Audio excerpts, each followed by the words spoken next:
BJP को अपना अगला अध्यक्ष अभी तक नहीं मिला है। इसी को लेकर सभी के जहन में बस एक ही सवाल है कि आखिर इतनी देरी क्यों हो रही है और कब तक इसके लिए भारतीय जनता पार्टी को इंतजार करना पड़ेगा।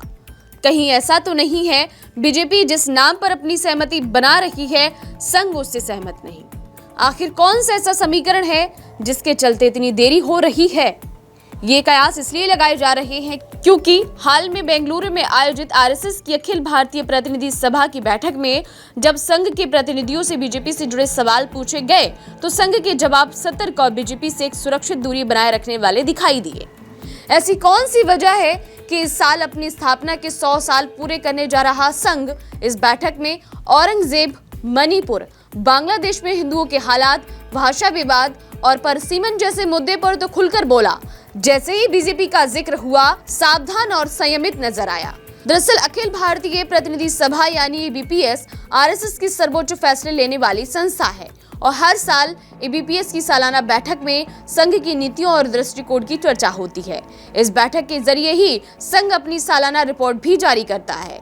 इस बार बैठक की तीसरी और आखिरी पत्रकार वार्ता में संघ के सरकारवाह दत्तात्रेय होसबाले ने कई मुद्दों पर सवालों के जवाब दिए। जब उनसे पूछा गया कि चूंकि संघ बीजेपी का अभिभावक है, इसलिए पिछले करीब 11 साल से केंद्र में काम कर रही बीजेपी सरकार के प्रदर्शन को संघ कैसे आंकता है, इस पर उनका कहना था, आकलन देश के लोगों ने किया है, संघ देश से अलग नहीं है। और अभिभावक की बात है तो हम किसी भी सरकार के अभिभावक बनने को तैयार हैं, सिर्फ भाजपा के नहीं। कोई भी पार्टी आए और हमारे विचार मिले तो हम अभिभावक बन सकते हैं। कोई आता नहीं है वो अलग बात है। अगला सवाल, कौन से मुद्दे हैं जिन पर केंद्र सरकार को ज्यादा ध्यान देना चाहिए या ज्यादा ईमानदारी से काम करना चाहिए? तो होसबाले ने कहा, हम उन्हें मिलकर बताएंगे अगर ऐसा है तो। अभी कोई ऐसी स्थिति नहीं है, सब ठीक ही चल रहा है। वहीं प्रेस वार्ता में बीजेपी के अध्यक्ष के बारे में पूछा गया कि क्या बीजेपी की तरफ से बीजेपी अध्यक्ष पद को लेकर संघ से कोई सुझाव मांगा गया है और अगर सुझाव मांगा जाएगा तो क्या संघ की तरफ से सुझाव दिया जाएगा? जवाब मिला, और 35 संगठनों के लिए, बीएमएस के लिए और किसी के लिए आपने कभी पूछा ही नहीं है। हमारे लिए सब समान है, देश के लिए सभी लोग काम कर रहे हैं और वो सब स्वतंत्र संगठन हैं।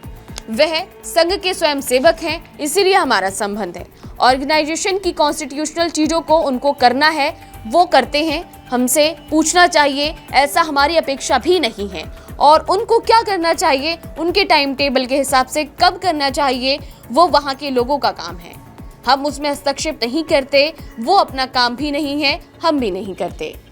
पिछले कई दशकों में और इस तरीके के सुझाव दिए और जाते हैं। 35 ऑर्गेनाइजेशन के बारे में बीएमएस के लिए और किसी के लिए आपने कभी पूछा ही नहीं है। हमारे लिए सब समान है, देश के लिए सभी लोग काम कर रहे हैं और हम उन सबको स्वतंत्र संगठन है, वहां संघ के स्वयंसेवक है, इसलिए हमारा संबंध है।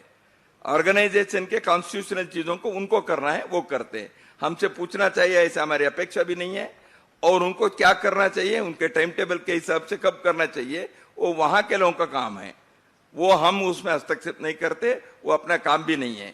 इसके बाद दिलचस्प बात तो ये रही कि जब इस प्रेस वार्ता के कुछ देर बाद संघ ने एक प्रेस रिलीज को जारी किया तो उसमें औरंगजेब, वक्फ और मणिपुर जैसे सवालों पर होसबाले के जवाबों की बात तो थी, लेकिन बीजेपी से जुड़े इन सवालों का कहीं कोई जिक्र नहीं था।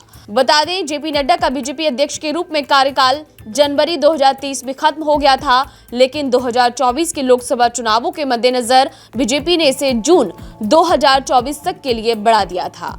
पिछले लोकसभा चुनाव के बाद नड्डा को केंद्रीय स्वास्थ्य मंत्री भी बनाया गया, लेकिन साथ ही वे पार्टी अध्यक्ष का काम भी संभालते आ रहे हैं। माना जा रहा था कि दिसंबर 2024 तक पार्टी अपना नया अध्यक्ष चुन लेगी, लेकिन ऐसा हुआ नहीं और धीरे धीरे बीजेपी अध्यक्ष के चुनाव में हो रही देरी पर राजनीतिक चर्चा और कयास तेज होने लगे। वहीं एक्सपर्ट्स का मानना है कि ये तो बीजेपी के इतिहास में शायद पहली बार होगा कि कोई अध्यक्ष एक्सटेंशन पर इतने लंबे समय से चल रहा हो। कारण क्या है, क्यों एक्सटेंशन पर चल रहा है? इसका एक कारण यह भी हो सकता है कि संगठन के प्रांतीय और जिला स्तर पर चुनाव पूरे नहीं हुए हैं और 18 राज्यों के चुनाव उन्हें चाहिए, लेकिन ऐसा नहीं है। इसका मतलब है कि संघ और बीजेपी में किसी राष्ट्रीय अध्यक्ष को लेकर कोई सहमति नहीं बन पाई है। एक कारण तो ये है कि सहमति नहीं बन पा रही है और दूसरा ये भी है कि बीजेपी के संविधान के मुताबिक जब तक आधे राज्यों का चुनाव नहीं हो जाता तब तक राष्ट्रीय अध्यक्ष की प्रक्रिया शुरू ही नहीं होती। लेकिन वो टेक्निकल बात है, असली कारण तो दोनों के बीच बातचीत नहीं होने की वजह से, क्योंकि संघ अपनी ओर से नाम नहीं देता है। बीजेपी की ओर से पूछा जाता है कि ये नाम है, इन पर विचार कर रहे हैं, तो उसमें संघ अपनी पसंद नापसंद बताता है। एक्सपर्ट्स का ये भी मानना है कि पहले की तुलना में संघ और बीजेपी में बीजेपी की ताकत बड़ी हो गई है, क्योंकि जेपी नड्डा ने जो कहा वो गलत नहीं है। उनका कहना था कि संघ के स्वयंसेवक 1 करोड़ हैं देश भर में और भारतीय जनता पार्टी के कार्यकर्ता 12 करोड़ हैं, तो इसका मतलब संघ के अलावा भी 11 करोड़ लोग हैं। तो संगठन के तौर पर बीजेपी की ताकत बड़ी है और दूसरा कि बीजेपी सत्ता में है, वहीं संघ भाजपा के क्षेत्र में दखल देना चाहता है। दखल इस तरह का कि जो नीतियां बने उनकी चर्चा पहले संघ से की जाए, लेकिन इस पर बीजेपी का ये कहना है सरकार चलाना हमारा काम है, संगठन आप चलाइए। फिलहाल तो सवाल यही है कि ऐसी कौन सी वजह है जिसके चलते संघ और बीजेपी के बीच लगातार खटपट बनी है। अगर वाकई सब कुछ ठीक है तो फिर पार्टी अध्यक्ष चुनने में देरी क्यों? फिलहाल के लिए इस पूरी खबर पर इतना ही। लगातार बने रहिए TNP न्यूज के साथ।